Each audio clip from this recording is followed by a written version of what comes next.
Two more videos in the player power ranking series. Now, this is something that I like to do periodically. I did it back in the summer. I've done it now to end the year, just to rank in every single position on the pitch the top 10 players, taking into account historic form, current form, a little bit of gut feeling as well, so we can track it over time. I'd love to think that this channel will keep growing and I'll still be here in years ahead, and we can look back and chart the rise or the fall of players in every position on the pitch. Right now though, now I've done the whole backline, just looking at the top 10 backs overall, and let me tell you, this was so hard to pick. So tell me what you think in the comments. Be really interested to see. We're living in an era of some serious rugby talent. As much as anything, that's what this video should be, a celebration of that fact. So yeah, get stuck in the comments. Tell me what you think about this. I've got at number 10, Gary Ringrose, who, I mean, his standards over the last few years have been absolutely exceptional. And you have to remember, whilst Ireland missed out by a few points in a World Cup quarter-final, didn't manage to break that particular hoodoo, they have had an incredible couple of years.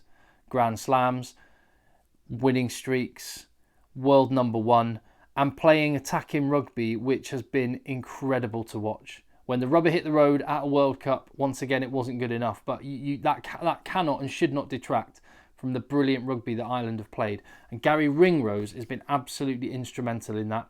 At times, I would say he's their most important player, the most significant cog in the Irish machine. The decisions that he makes, he's in so many games against massively impressive opposition. He has been near faultless. And for me, is in the top 10 alongside Hugo Keenan, two Irishmen. And again, Hugo Keenan, just a man who just makes Ireland tick. He just greases the wheels, does a lot of the things which get no credit or celebration. He does complicated things and makes it look so simple that you barely notice it sometimes. But his work defensively and in attack has been absolutely massive for Ireland. So ditto, like with Gary Ringrose, they're two best players in my opinion. Two best backs, certainly. Two best players. Tadhg might be pushing up there, Dan Sheehan as well. But anyway, Hugo Keenan at number 9. Number 8, Will Jordan. Just an absolute baller of a player. I'm really excited to see what he does in the next 4 years under Razor. Maybe given a few more touches of the ball at fullback, a little bit more time and space to use that natural rugby brain that he's got. It just seems to be working a couple of seconds ahead of your average rugby player or most other rugby players.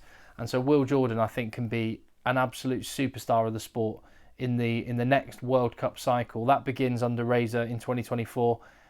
Based on what he's done in the last couple of years, and certainly through 2023, he's at number 8 on my list. Just behind Thomas Ramos, who's been great for a few years now in a brilliant French team, but 2023 in particular, Thomas Ramos has been one of the best players on the planet. No question for me. Absolutely peerless almost. In his position, peerless.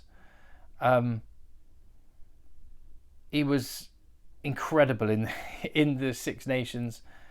And he's just the number of times you see him just bust out, make a clean break, just put the wheels on, the afterburners on, and just create things. And as much as the focus is often around Antoine Dupont and Damien Penaud, Thomas Ramos is a seriously important cog in the machine. I think he's 27 years of age, so he's coming into his prime right now. Good times ahead for Thomas Ramos at number 7. At number 6, Kurtley Arendse. Just a ridiculous finishing. I think Will Jordan and him, I mentioned this on the video with the wingers, Will Jordan and Kurtley Arendse have got very similar strike records in international rugby, games played, tries scored. They just have a knack of popping up in the right place at the right time. And Kurtley Arendse, he has that on both sides of his game. That again, I keep coming back to it, that try-saving tackle in a World Cup final on Rieko Ioane might be the most significant thing he's done on an international rugby pitch in his life so far. But there's plenty more caps, plenty more tries, and plenty more big interventions to come from Kurtley Arendse, who I think has been absolutely fantastic. Hence, he's my number 6. Again, if you disagree, let me know. We're going into the top 5 right now. Just let me remind you, if you get value from the channel, if you enjoy the rugby content, I'm Tim, and this is Egg Chasers, and I can only grow with your help by giving a thumbs up on the video or by hitting subscribe. I'd love it if you would.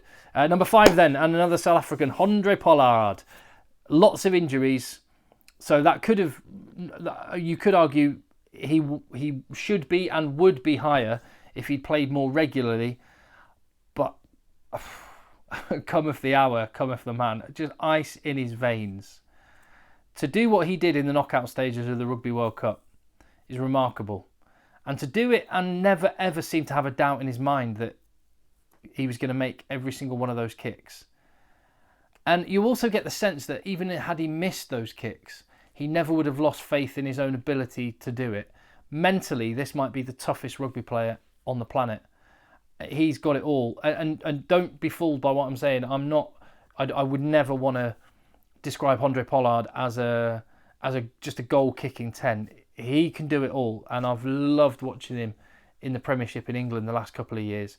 He is the complete package, and when I speak to people at Leicester Tigers who spend every day training with him and watching him, they just talk about what an incredible player and bloke Handré Pollard is. He's number 5. I would expect in the player power rankings ahead, he'll be moving only one direction in this list. If he stays fit, touch wood. Number 4, Richie Mo'unga. You'd imagine he's going to be moving down the list. That's because he's not going to be on an international rugby pitch for the foreseeable future because he's off to Japan. He's earned the right to go and make a shed load of cash. It's a shame at his age profile. He's 29 years of age. He's just, you think, coming into his prime and would do some great things on an international rugby pitch. He has been outstanding in the last year. And, you know, his goal kicking's fantastic. I was just talking about Handré Pollard. Richie Mo'unga does a lot of the basics. His tactical kicking game's really good. He just has that little magic X factor with the ball, which just fits New Zealand perfectly. He can just turn it on and go. And that try that wasn't given as a try, so it wasn't a try, but that almost try in the World Cup final when Mo'unga arced around the outside. There's not really many fly halves in world rugby who could do that. To have those wheels and that skill set and be able to do some of the fly half fundamentals, what a player. I mean, other than getting a load of cash, I don't understand why he's going to Japan. A load of cash. Cheslin Colby, he knows a thing or two about getting some cash from Japanese clubs and some European clubs as well, and he's earned every single penny of it. What a player. Absolutely world class. The conversion charge down on Thomas Ramos that made the difference in that game against France. The work rate off the ball in attack and defence. Just mind-blowing. This guy punches well above his weight and is truly world class. One of the ambassadors of the game. What a player at number 3. And he's only topped, just for me, by Damien Penaud as a winger. I mean, they would be the two. Imagine them as a wing pair. Colby on the left, Penaud on the right. Oh my word.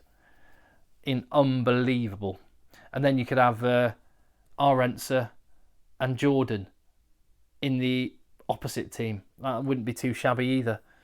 But Damien Penaud, what a year he is having. He's in form right now. If this was just on current form, Damien Penaud would be number 1 for me in the backs. He would be number 1. But as I've said, this is not just on current form. There's historic form taken into account. Just think for a second, because I've had some people in the comments go, "Oh no, you know, he had a much better World Cup, so he should be ahead." Or in the game where the two of them played against each other, that player was better, so he should be ahead.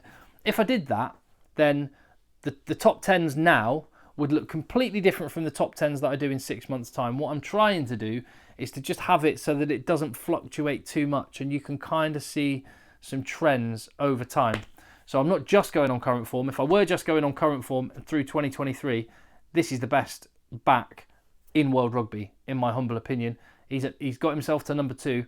It was very close, but the number 1 still, because I'm taking historic form into account, Antoine Dupont. We're living in a time when we are seeing one of the best players ever to play the sport in Antoine Dupont. Really unfortunate with his injuries. We're also not going to get to see him in the Six Nations coming up just after Christmas because he's going to be playing in the Olympics. And that says a lot. What a coup it is for the Olympics to have Antoine Dupont. I wouldn't be surprised to see him carrying the French flag into the arena at the opening ceremony, because he is that big of a name, that big of a star. And along with Sia Khaleesi, Antoine Dupont is the biggest ambassador we have got for our sport. The way he plays the game, the things he can do. Ronan O'Gara put it perfectly recently when he said he's got the strength of a prop, he's got the Jacqueline ability of the best open side, he's got the rugby brain of the best fly half. He's got it all. He's got absolutely got it all. The complete rugby package for me, and consequently, he is my number one. There is the top 10 of... Oh, sorry. There is the... Let me do that the other way around. There is the top 10 of backs overall. Tell me what you think. It's a pretty good list. And it's noticeable, isn't it? It's only those top 4 teams that are represented. France, South Africa, who have 3. And it's 2 each for France, New Zealand and Ireland. That tells you a lot, doesn't it? Yes, there's an element where great players get to look great when they're in good teams, but I honestly think if you put any one of those players in a Scotland shirt or Wales or an England shirt, Australia jersey, they'd still look world class, because all of them absolutely are. There you go. Let me know what you think. Get stuck in your comments. I've got one more video to come where I'm going to kind of wrap up the whole player profile, player power rankings and profile, the best players overall, and just reflect on it nation by nation when you go through each of the positions. So there we go. And that will bring the player power rankings to a close for 2023, and we'll pick them up again next time and debate them in the future. I really appreciate the support on the channel. It's been amazing this year. And if you haven't already, like I say, hit subscribe. I'll see you on the next one.